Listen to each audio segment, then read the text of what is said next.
Welcome students, কেমন আছো তোমরা সবাই? আশা করি সবাই ভালো আছো এবং সুস্থ আছো।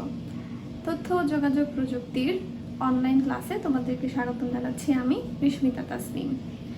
তোমাদের নবম শ্রেণীর আজকে প্রথম অনলাইন ক্লাস। তো আশা করি তোমরা এই নতুন বছরটি সুন্দরভাবে শুরু করবে এবং গত বছরের যেই কমতিগুলো ছিল সেগুলো এই বছর ইনশাল্লাহ আমরা পরিপূর্ণ করে কমপ্লিট করব। তো আমরা শুরু করি। আমরা আজকে মূলত প্রথম অধ্যায় নিয়ে শুরু করছি এবং আজকের পাঠের বিষয়গুলো হচ্ছে অধ্যায় 1, যে অধ্যায়টির নাম হলো তথ্য ও যোগাযোগ প্রযুক্তি এবং আমাদের বাংলাদেশ। এই অধ্যায়টি থেকে আমরা আজকে প্রথমে আলোচনা করব 21 শতক এবং তথ্য ও যোগাযোগ প্রযুক্তি নিয়ে। এরপরে তথ্য ও যোগাযোগ প্রযুক্তির বিকাশে উল্লেখযোগ্য বিভিন্ন ব্যক্তিত্বদের সম্পর্কে আমরা জানব। তো শুরু করা যাক। প্রথমেই যেটা আমরা আলোচনা করব তা হচ্ছে 21 শতক এবং তথ্য ও যোগাযোগ প্রযুক্তি। তো আমরা সবাই মোটামুটি জানি যে এখন যে বর্তমান শতাব্দী অর্থাৎ 21 শতকটি হচ্ছে একটি আধুনিক সময়। তো এই সময়ের সম্পদ হচ্ছে জ্ঞান। জ্ঞান এখন একটি মহামূল্যবান সম্পদে পরিণত হয়েছে। শুধু জ্ঞান নয়, জ্ঞানের পাশাপাশি যে তথ্যই এখন দেখা যাচ্ছে অনেক মূল্যবান একটি সম্পদ হিসেবে বিবেচিত হয়। কারণ আমরা সবসময় চেষ্টা করি জ্ঞান অর্জন করার, তথ্য কালেক্ট করার। তো এই জিনিসটা এখন দেখা যাচ্ছে অন্যান্য অনেক কিছু থেকেই অনেক বেশি গুরুত্বপূর্ণ হিসেবে বিবেচিত হয়। বর্তমান পৃথিবী জ্ঞান ভিত্তিক অর্থনীতির উপর দাঁড়াতে শুরু করেছে। আরও আমরা দেখে নিই যে এই 21 শতকে এসে আমরা দুটি বিষয় শুরু করেছি এবং দুটি বিষয় খুব লক্ষ্য করা যাচ্ছে। সেটি কি? প্রথমটি হচ্ছে গ্লোবালাইজেশন এবং পরেরটি হচ্ছে ইন্টারন্যাশনালাইজেশন বা আন্তর্জাতিকতা। তো এই গ্লোবালাইজেশন বা ইন্টারন্যাশনালাইজেশন ব্যাপারটি কি? এটা হচ্ছে মূলত এখন দেখা যাচ্ছে এই তথ্য প্রযুক্তির কল্যাণে আমরা কি করছি, আমরা কিন্তু শুধু আমাদের নিজেদের এলাকা, শহর বা নিজেদের শুধু দেশের গণ্ডিতেই আমাদের কাজ বা আমাদের সৃজনশীলতাগুলো সীমাবদ্ধ থাকছে না। আমরা এখন পৃথিবীতেই ছড়িয়ে পড়েছি। তোমরা খেয়াল করবে যে আমরা যদি বাংলাদেশের কথাই চিন্তা করি, যে পৃথিবীর বিভিন্ন প্রান্তে বিভিন্ন দেশে কিন্তু এখন অনেক বাংলাদেশিরা রয়েছেন যারা বিভিন্ন রকম কাজ করছেন, অনেক গুরুত্বপূর্ণ অবস্থায় আছেন। তো এই যে এইভাবে জ্ঞানের আদান প্রদান হচ্ছে, তথ্যের বিনিময় হচ্ছে এবং এমনকি অন্য দেশের সাথে আমাদের দেশের বা পৃথিবীর সবগুলো দেশের মধ্যে যে এই একটা নেটওয়ার্কের তৈরি হয়েছে, এগুলোই হচ্ছে গ্লোবালাইজেশনের কারণে সম্ভব হয়েছে।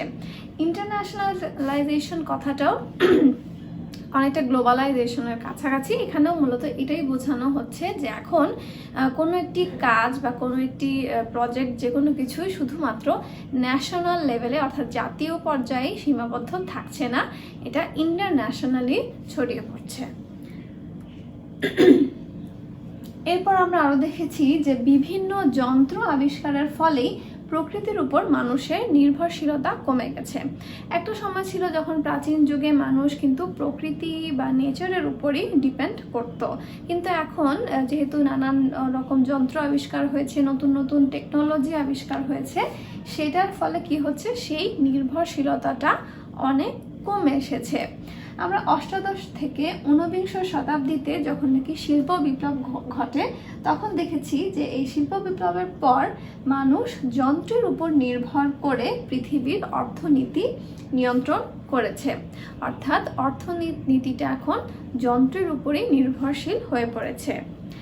তো যারা কিনা জ্ঞান ভিত্তিক সমাজ তৈরি করার বিপ্লবে অংশ নেবে, তারাই পৃথিবীর চালিকা শক্তি হিসেবে কাজ করবে। কেননা যেহেতু নতুন প্রযুক্তি আসছে, নতুন যন্ত্র আসছে, আমরা যদি এটার সাথে তাল মিলিয়ে না চলি তাহলে কিন্তু আমরা এগোতে পারবো না। তো যেই সমাজ বা যেই জাতি কিনা এই বিপ্লবের সাথে একাত্মতা প্রকাশ করতে পারবে, তারাই মূলত এই পৃথিবীর চালিকা শক্তি হিসেবে বিবেচিত হবে। এই নতুন বিপ্লবে অংশ নিতে হলে যে দক্ষতাগুলো থাকা প্রয়োজন সেগুলো আমরা একটু দেখি। তো আমরা যদি চাই এই বিপ্লবে অংশ নিতে, এই নতুন যুগের সাথে তাল মিলিয়ে চলতে, আমাদের সবারই উচিত এই দক্ষতাগুলো চর্চা করা বা অর্জন করার চেষ্টা করা। প্রথমত হচ্ছে পারস্পরিক সহযোগিতার মনোভাব। কেননা আমরা এই সহযোগিতার মাধ্যমে কিন্তু দেখা যাচ্ছে কি হচ্ছে, বিভিন্ন দেশ তাদের টেকনোলজি শেয়ার করছে, তাদের জ্ঞানগুলো শেয়ার করছে। এই সহযোগিতাপূর্ণ মনোভাবের মাধ্যমে কিন্তু আমরা সামগ্রিকভাবে আরও এগিয়ে যাব। এরপর রয়েছে যোগাযোগের দক্ষতা। এই যে আমরা সহযোগিতাটা করছি, এটার জন্যই আমাদের মূলত যোগাযোগের প্রয়োজন। তো এই যোগাযোগ করার জন্য প্রকৃত দক্ষতাও আমাদের অর্জন করতে হবে। এরপর রয়েছে সুনাগরিকত্ব। অবশ্যই আমাদের প্রথম কাজ হবে একজন সুনাগরিক হওয়া। আমাদের এমনভাবে কাজ করতে হবে যেন আমরা শুধু নিজের ভালো না, সামগ্রিকভাবে দেশের ভালোর কথাটাও চিন্তা করি। এরপর সৃজনশীলতা, অর্থাৎ নতুন কিছু সৃষ্টি করার যে একটা ইচ্ছা আকাঙ্ক্ষা, এই জিনিসটা অবশ্যই আমাদের মধ্যে থাকতে হবে। কারণ এখন যুগটাই হচ্ছে এরকম যে প্রতিনিয়ত নতুন নতুন জিনিস আবিষ্কার হচ্ছে, টেকনোলজি আপগ্রেড হচ্ছে। তো আমাদের মধ্যেও এই ধরনের সৃজনশীলতা থাকাটা খুবই গুরুত্বপূর্ণ। এরপর রয়েছে বিশ্লেষণী চিন্তন দক্ষতা, অর্থাৎ কোনো একটি বিষয়ের সম্পর্কে ওটাকে বিশ্লেষণ করে সেটা নিয়ে চিন্তা করার মতো মানসিকতা থাকতে হবে। এবং সমস্যা সমাধানে এবং তথ্য প্রযুক্তিতে পারদর্শিতা। কোনো একটি সমস্যা সেটাকে আইডেন্টিফাই করে সেটা সমাধান করা, এবং এই যে বর্তমান টেকনোলজি, যে তথ্য প্রযুক্তি, এগুলো ব্যবহার করার পারদর্শিতাও থাকতে হবে। তো এই দক্ষতাগুলো যদি আমরা সবাই অর্জন করতে পারি, তাহলেই কিন্তু আমরা এই বর্তমানের এই প্রযুক্তির যুগে টিকে থাকতে পারবো। তো এই ছিল মোটামুটি বেসিক কিছু, যে বর্তমান 21 শতকের সাথে তথ্য প্রযুক্তির একটি বিষয়। এখন আমরা বিভিন্ন রকম উল্লেখযোগ্য ব্যক্তিত্ব যারা কিনা এই তথ্য প্রযুক্তির ক্ষেত্রে অনেক গুরুত্বপূর্ণ ভূমিকা রেখেছেন, এরকম অনেক বিজ্ঞানী রয়েছেন, ভিশনারি রয়েছেন। ভিশনারি বলতে বোঝানো হচ্ছে যারা কিনা ভবিষ্যৎ নিয়ে চিন্তা ভাবনা করেন তারা। এরপর প্রকৌশলী এবং নির্মাতাদের অনেক বড় অবদান রয়েছে। তো ওনাদের মধ্যে আমরা সিলেক্টেড কিছু, যাদের কথা তোমাদের পাঠ্য বইয়ে বলা হয়েছে, তাদের সম্পর্কে আমরা একটু জানব। তো প্রথমেই যার কথা বলা হয়েছে উনি হচ্ছেন চার্লস ব্যাবেজ। তো চার্লস ব্যাবেজ এই নামটার সাথে মোটামুটি আমরা অনেকেই পরিচিত। ওনার জন্ম হয়েছিল 1791 সালে এবং 1871 সালে উনি মারা যান। ওনাকে আমরা কোন ক্ষেত্রে আমরা ওনার নামটা প্রায় শুনে থাকি, কারণ চার্লস ব্যাবেজকে বলা হয় আধুনিক কম্পিউটারের জনক। অর্থাৎ আমরা যে এখন বর্তমান যে আধুনিক কম্পিউটারগুলো ব্যবহার করছি, সেটার যে মূল ধারণা, সেটা মূলত চার্লস ব্যাবেজ উনি দিয়ে গিয়েছিলেন। যে ধারণাটাকে মূল কেন্দ্র করেই পরবর্তীতে এই আধুনিক কম্পিউটার তৈরি হয়েছে। অ্যানালিটিক্যাল ইঞ্জিন নামে উনি একটি গণনা যন্ত্রের পরিকল্পনা করেছিলেন, যেটা কিনা পরবর্তীতে আমাদের এই আধুনিক কম্পিউটার তৈরির ক্ষেত্রে এই পরিকল্পনাটাই কাজে লেগেছিল। এই কারণেই চার্লস ব্যাবেজকে সবসময় আধুনিক কম্পিউটারের জনক বলা হয়ে থাকে। এরপরে আছেন অ্যাডা লাভলেস। ওনার জন্ম হয়েছিল 1815 সালে এবং মারা যান 1852 সালে। ব্যাবেজের অ্যানালিটিক্যাল ইঞ্জিনকে কাজে লাগানোর জন্য প্রোগ্রামিংয়ের ধারণাকে সামনে নিয়ে আসেন অ্যাডা লাভলেস। আমরা যে এখন এই নতুন নতুন সফটওয়্যার তৈরি হচ্ছে, সেটার জন্য যে প্রোগ্রামিং করা হচ্ছে, সেটার ধারণাটাই মূলত এই অ্যাডা লাভলেস প্রথম নিয়ে এসেছিলেন। এবং যখন নাকি চার্লস ব্যাবেজের অ্যানালিটিক্যাল ইঞ্জিনটা তৈরি করার চেষ্টা করা হচ্ছিল, সেই চেষ্টার কারণেই প্রথমত এই অ্যাডা লাভলেস এই প্রোগ্রামিংয়ের ধারণাটা নিয়ে আসেন।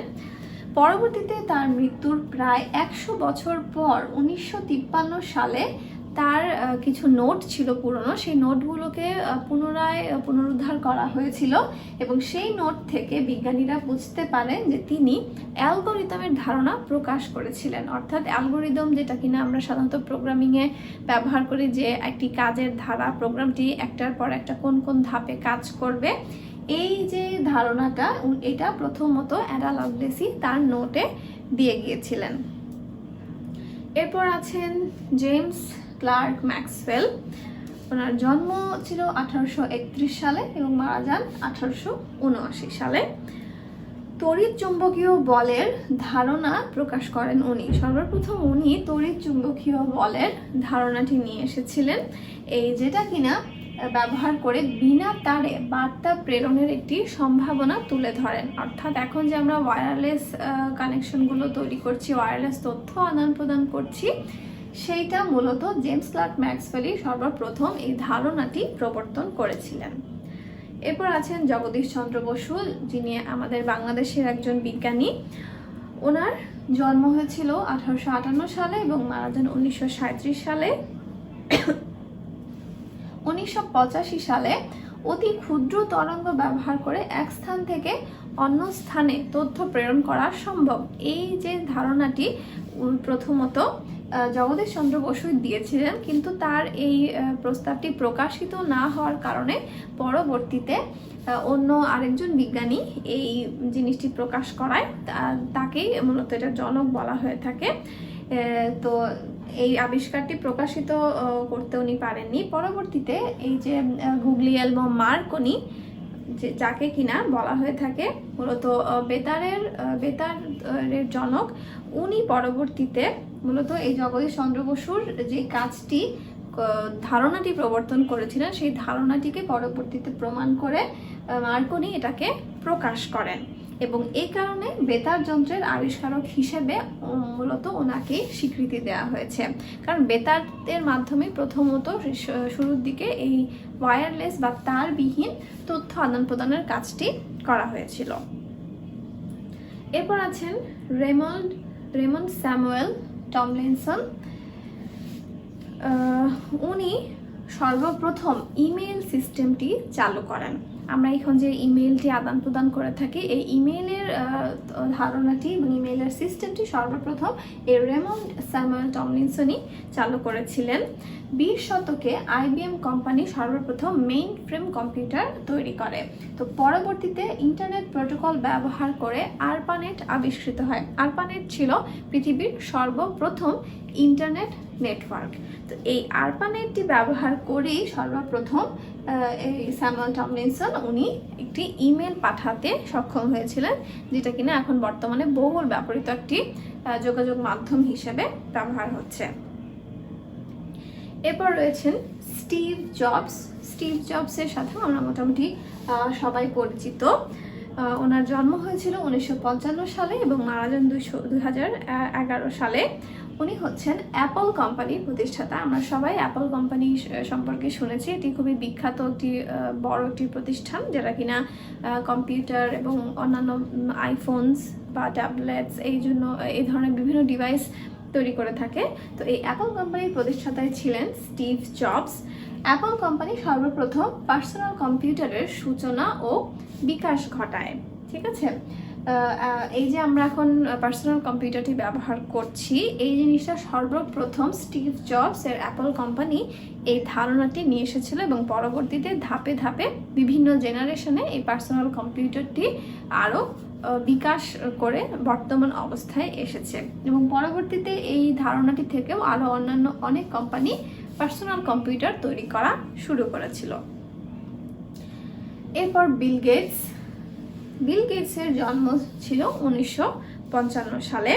উনি হচ্ছেন মাইক্রোসফট কোম্পানির প্রতিষ্ঠাতা। মাইক্রোসফট আরও একটি বহুল প্রচলিত একটি কোম্পানি। তো এই মাইক্রোসফট কোম্পানির প্রথম যে উল্লেখযোগ্য কাজটি ছিল সেটি ছিল MS-DOS এবং উইন্ডোজ অপারেটিং সিস্টেম প্রবর্তন করা। আইবিএম যখন প্রথম কম্পিউটারগুলো মেইন ফ্রেম কম্পিউটার তৈরি করলো, তখন তারা এই মাইক্রোসফট কোম্পানিকেই দায়িত্ব দিয়েছিল যে একটি অপারেটিং সিস্টেম তৈরি করার জন্য, যেটা থেকে পরবর্তীতে স্টিভ জবস উইন্ডোজ অপারেটিং সিস্টেমটি তৈরি করেন, যেটা কিনা এখন অনেক বহুল ব্যবহৃত একটি অপারেটিং সিস্টেম। এরপর আছেন টিম বার্নার্স-লি। ওনার জন্ম ছিল 1955 সালে। এই যে আমরা এখন ইন্টারনেটে ওয়ার্ল্ড ওয়াইড ওয়েব বা WWW জিনিসটি ব্যবহার করছি, এইটি সর্বপ্রথম টিম বার্নার্স-লি চালু করেছিলেন। নেটওয়ার্ক প্রযুক্তির বিকাশে এটি একটি গুরুত্বপূর্ণ আবিষ্কার ছিল, কারণ এইটার মাধ্যমে এখন বর্তমানে আমরা যে সব ধরনের ওয়েবসাইটগুলোতে অ্যাক্সেস করতে পারছি, এটা এই www বা ওয়ার্ল্ড ওয়াইড ওয়েবের কারণেই সম্ভব হয়েছে। এরপর আছেন মার্ক জাকারবার্গ। আমি নিশ্চিত যে তোমরা সবাই ওনার সাথে খুবই পরিচিত। মার্ক জাকারবার্গের জন্ম ছিল 1984 সালে। উনি হচ্ছেন পৃথিবীর সবচেয়ে জনপ্রিয় সামাজিক যোগাযোগ মাধ্যম ফেসবুকের প্রতিষ্ঠাতা। তো আমরা যে এখন সবাই মোটামুটি ফেসবুকের সাথে পরিচিত, তো এটার মাধ্যমে যে সামাজিক যোগাযোগটাকে অনেক সহজ করে দিয়েছে, এইটা মূলত এই মার্ক জাকারবার্গেরই তৈরি। তো ফেসবুকের শুধু যে ভালো দিক আছে তা না, তবে বর্তমানে দেখা যাচ্ছে এটার প্রতি অনেক ধরনের আসক্তিও তৈরি হয়ে যাচ্ছে। তাই আমাদের সবারই খেয়াল রাখতে হবে যে আমরা যেন কখনো কোনো টেকনোলজিকে খারাপ দিকে ব্যবহার না করি, কারণ সব টেকনোলজিরই ভালো এবং খারাপ দুটো দিকই রয়েছে, হয়তো ভালো দিকটাই বেশি রয়েছে। তো আমাদের সবারই চেষ্টা থাকবে যে এই জিনিসগুলোকে যেন আমরা সবসময় ভালো কাজেই ব্যবহার করতে পারি। তো এই মোটামুটি এই কয়েকজন ব্যক্তিত্ব নিয়ে তোমাদের এই বইটিতে আলোচনা করা হয়েছে। আজকে আমরা এখানেই আলোচনা শেষ করব। তোমরা বাসায় তোমাদের পাঠ্য বই থেকে এই পৃষ্ঠা 2 থেকে পৃষ্ঠা 5 পর্যন্ত, অর্থাৎ এই যে ব্যক্তিত্বদের নিয়ে আলোচনা এই পর্যন্ত বইগুলো থেকে তোমরা কতগুলো MCQ লিখে বাসায় নিজেরা প্র্যাকটিস করবে। তো সবাই ভালো থেকো, সুস্থ থেকো। ধন্যবাদ সবাইকে।